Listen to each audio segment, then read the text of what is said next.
Hey, what's up guys? UrAvgWarGamer is back with another video of World of Warships.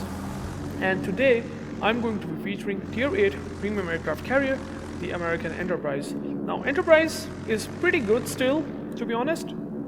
And I will feature you this gameplay so you can able to understand that how to play this carrier particularly, even though the rockets or these itchy rockets, these infamous itchy rockets got nerfed quite a lot because of the delay that they have added with these rocket planes. I mean, it does have 3.4 seconds of delay when you shoot these rockets. It has this pre-firing time which you will be able to see when I will shoot against Jaeger, which I will spot here.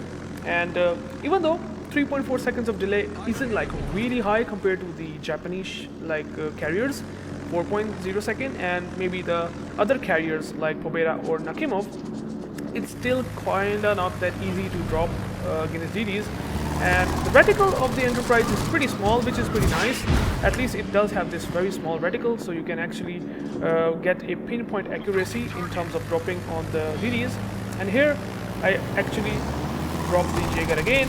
And by the way, this is a bug. Okay, this is an aim bug which actually happens in replays, so keep that in mind. And I will try to drop this Jaeger with these attack rockets because it has 4 attack flights. So you can actually drop on a DD consecutively 4 times, which is pretty hilarious, yet it's insane.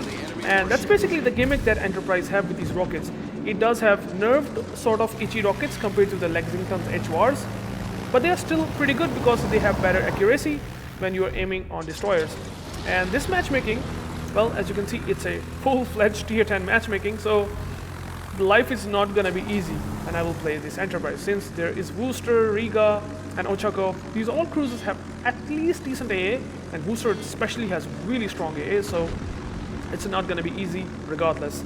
But, well, I will use the these itchy rockets again and try to drop on Jaeger, because that's really exactly why Enterprise is strong in the first place, taking down destroyers and doing really good damage to a ship that is maneuverable. And even though you have delay, just like I said, you can still drop rockets on DDs. And if you master the aiming with 3.4 seconds of delay, you can actually get really hard hitting strikes still by today's standards. The Colombo actually got unspotted because of the smoke that it has, and I'm expecting the Jaeger to be there, and obviously he gets spotted right in the middle of nowhere. And I know that I have to drop the Jaeger, and our Kitakaze, which is my division mate, actually trying to help me against the Jaeger. And as you can see, this is a reticle bug, and I think I aimed it really nicely, and oh boy. It's not a rocket strike, it's actually a devastating strike because of simply detonation. He doesn't have a detonation flag. Guys, if you are not using detonation flag, please use them, absolutely. In a DD at least, because DD has small HP pool and dying like this will be very much of a disappointment. But anyways, now Enterprise, as you can see, I have this fighter that I popped over the Kitakaze and Michelangelo. Well, Enterprise is the only carrier in the game that comes up with these 10 fighters when defending against carrier planes. And it is really, really strong. Honestly, it's really, really strong. Probably the most strongest planes in the game, at least at Tier 8, when you are trying to defend, against carrier planes. And here, I send rockets to the crew first, doing the damage on the superstructure to get some extra damage. And now I am finally coming up with torpedo bombers. So let me show you the torpedo stats real quick. Now these are exactly the Lexington torpedoes, 35 knots, 6,467 damage, which is really nice. But there's slightly a bit of a difference compared to Lexington, and that is the Enterprise has a lot much more better arming distance compared to the Lexingtons. So slightly less arming distance will help me like a lot against battleships and cruisers, which is the really good thing about the Enterprise torpedo bombers in general. And here I'm trying to drop this crew first, and I think the Michelangelo might be able to kill him. I'm not sure, but anyways, I will drop this guy regardless, and I can now do the chain strike, the good old chain strike on the Yamato to get the extra damage. And here I did exactly that. Yamato is obviously trying to basically bow tank in this situation where there is a Kitakaze and he has gotten a flood. it's not gonna be an easy life for him as well. So now I'm coming up with torpedo bombers again, and there's a Colombo and Yamato that can potentially spot me, since as you can see I am playing aggressive. And honestly, as a carrier player, you should be playing a bit aggressive. And here, what I'm gonna do here is try to kill this Colombo, because Colombo has 41,000 HP and he's actually broadsiding the Petropavlos, which is a really bad idea in the first place. And the good thing about the Colombo is that it actually doesn't have really good AA, so I'm expecting to get a decent strike on this guy regardless. And as you can see, it only has 40,000 HP, and torpedo arming distance is pretty good. So I hopefully will be able to get a decent damage on this Colombo, as you can see, and that is pretty nice. At the end, Petro got him, which is also good, but the game is not over in any possible way. I will go and try to take down this Yamato, because Yamato is kind of bow tanking, and there's a booster as well.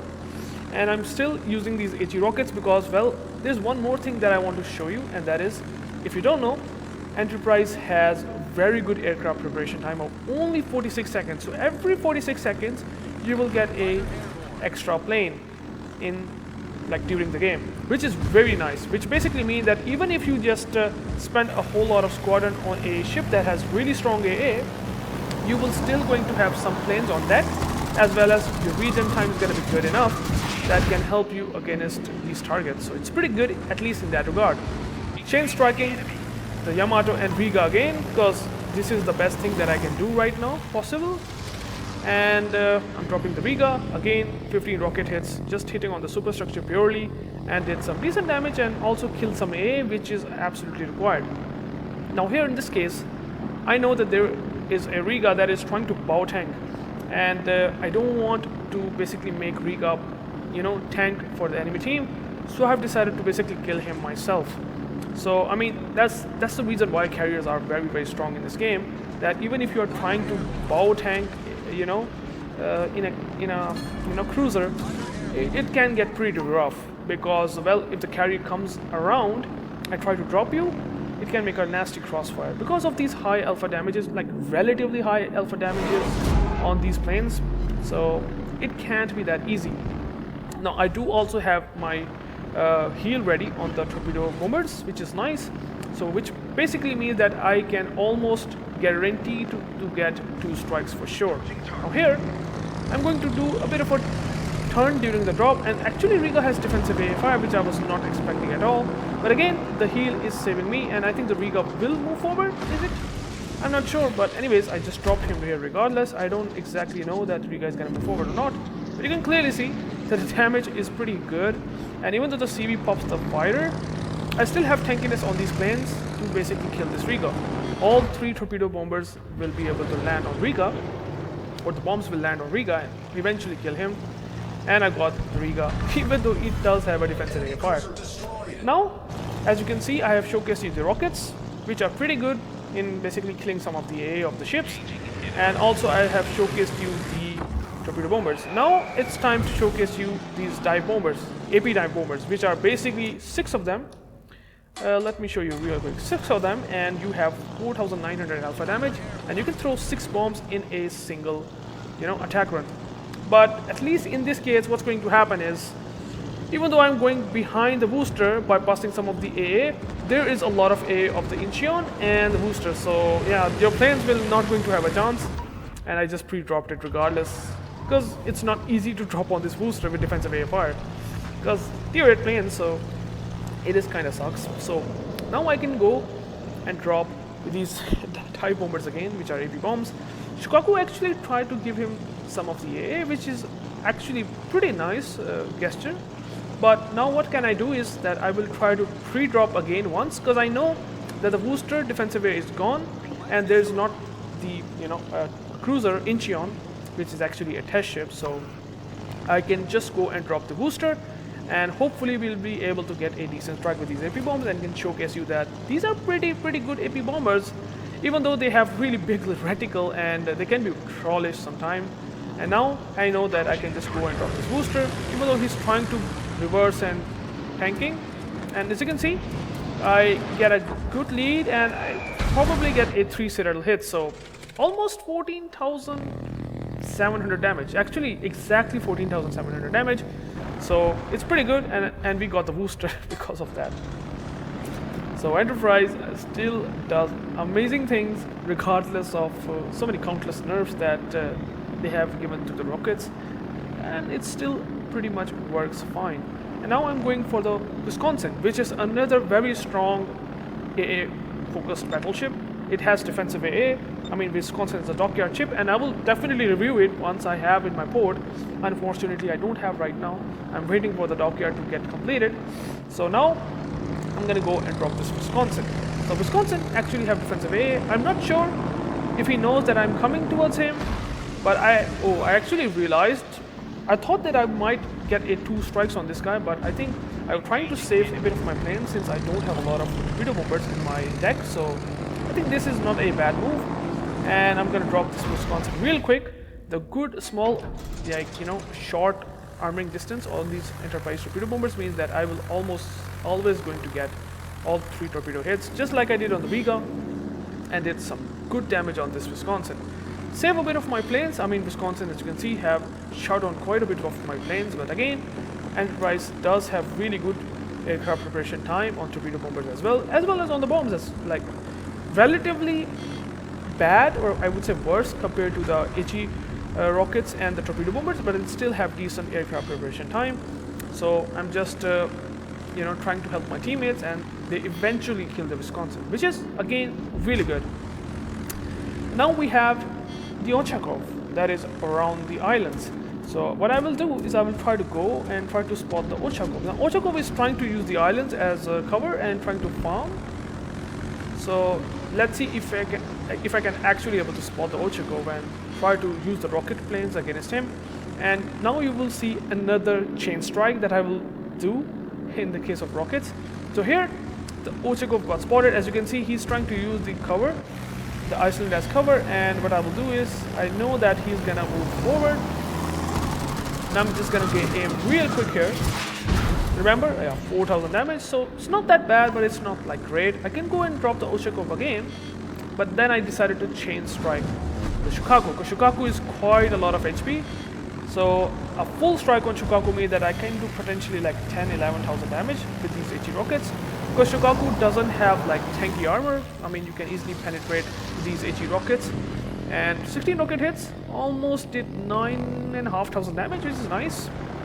And now I can go and drop these torpedo bombers on probably Ochakov again, and eventually also on the Shukaku. So the game is basically over, but you can clearly see that if you find some, you know, getaways, you can still perform well even in the tier 10 matchmaking. Even though tier 10 matchmaking is not easy for carriers, honestly, but still you do have a chance if you know what you're doing. And in this case, I mean, it's not an exception. I just did pretty well considering it's a tier 10 matchmaking. And now I will try to spot the Ochakov, which is again using the cover. But again, this is the power of the carrier, to be honest, that any ship that is trying to get a cover around the islands can actually get hard countered by carriers itself. Now, there's Ochakov, right? And Ochakov is actually beast around the island. So he's basically completely messed up his positioning. So, and he also had defensive AA for some reason. And oh, I think Yamato got him. So that's actually something to notice. I think I will get my plane stacked. No, never mind. The Shokaku actually giving the Ochakov some planes, but again, the poison is very close, so he shot on quite a bit of his planes.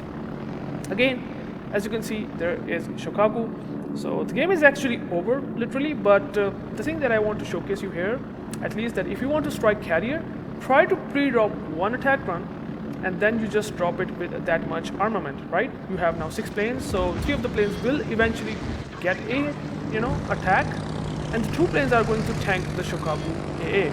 So with this in mind, you can actually get a perfect strike on Shokaku like I did here. And yeah, this is a bit of a weird bug, honestly, because I dropped the torpedoes, right? And you can see that I have done some damage with torpedoes. It seems like that I might able to miss the Shokaku by moving forward with my torpedo bombers, but that's not the case. But anyways, the Shokaku is running away, and well, I don't have my torpedo bombers ready in my deck except now, so I don't really care. I need a bit of a speed maybe the Kitakaze might spot the Shokaku and eventually kill him. So what I will do, I will try to go and use these rocket planes. Now there's one more thing that I want to talk about. Now if you have Enterprise and you have, as you can see, 4 attack runs, the thing with the tier 8 carriers is that they can actually shoot down at least 5 planes, and you have so many planes in Enterprise that you can actually get 2 strikes on a CV with these rockets, which is very impressive. Even though the Shokaku has fighters, as you can see it has 5 fighters, it's still not going to be enough to basically shoot down basically all the planes of Shokaku. So here in this case, I think the CV might die because of someone else, yeah. So he's going to die, but again, 151k spotting damage, it kind of tells a lot, and this will actually going to be, showed up in my team score, that the spotting does help a lot. So it was a really good game, to be honest. I did really well, tried to do my best to be the better tier 8 carrier for tier 10 matchmaking. So I have a blue booster here, 1.8 million credits, and 133k damage, which is also nice. 3 citadels on that poor booster, 2 kills, and in the team score, well, as you can see, 2.5k base XP. Really nice game. Actually, in tier 8, I actually carried for my team, and that was a really, really good experience. But sometimes you will suffer in tier 8 carriers, to be honest, in tier 10 matchmaking. I was lucky enough to understand the situation and find those targets which are pretty viable for me to be dropped on, and that's why I did pretty good. So thank you guys for watching. I hope you liked it and enjoyed it. And you can clearly see I tough strike that poor Jaeger, I would say, and I did some good damage to a lot of tier 10 ships, and that's the reason why my base XP is kind of reflecting that much. So thank you guys for watching. I hope you liked it and enjoyed it. And if you do, please like and subscribe, and I will catch you into the next one. Peace out.